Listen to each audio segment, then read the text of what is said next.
Yra begalė vyrų, patikėkite manimi, kurie nors ir turi pinigų ir gali duoti daug jų savo vaikams. Skyrybose sako, nelabai žinok, aš dabar galiu skirti, arba duok Dieve gerų norų minimalų orientacinį dydį skiria, ar ne, kuris nesiekia net 400 eurų, pradėkime nuo to. Ir jeigu šiuo atveju šeima, pavyzdžiui, gyveno, tokį gyvenimo būdą, kur yra privačios ugdymo įstaigos, gydymo įstaigos ir taip toliau, pabandykit prasisukti su tais 400 eurų.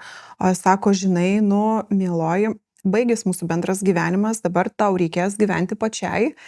Tai uždaryk namų duris, kurios dažnai dar būna ir asmeninio turto pavidalu, ir kažkaip išgyvenk. Visos moteris išgyvena, Dieve, 400 tau dar iš to liks ir atsidėsi. Visos sugeba, dabar pirmyn ir tu taip gyvensi. Ir iš tikrųjų, ką tai moteriai daryti?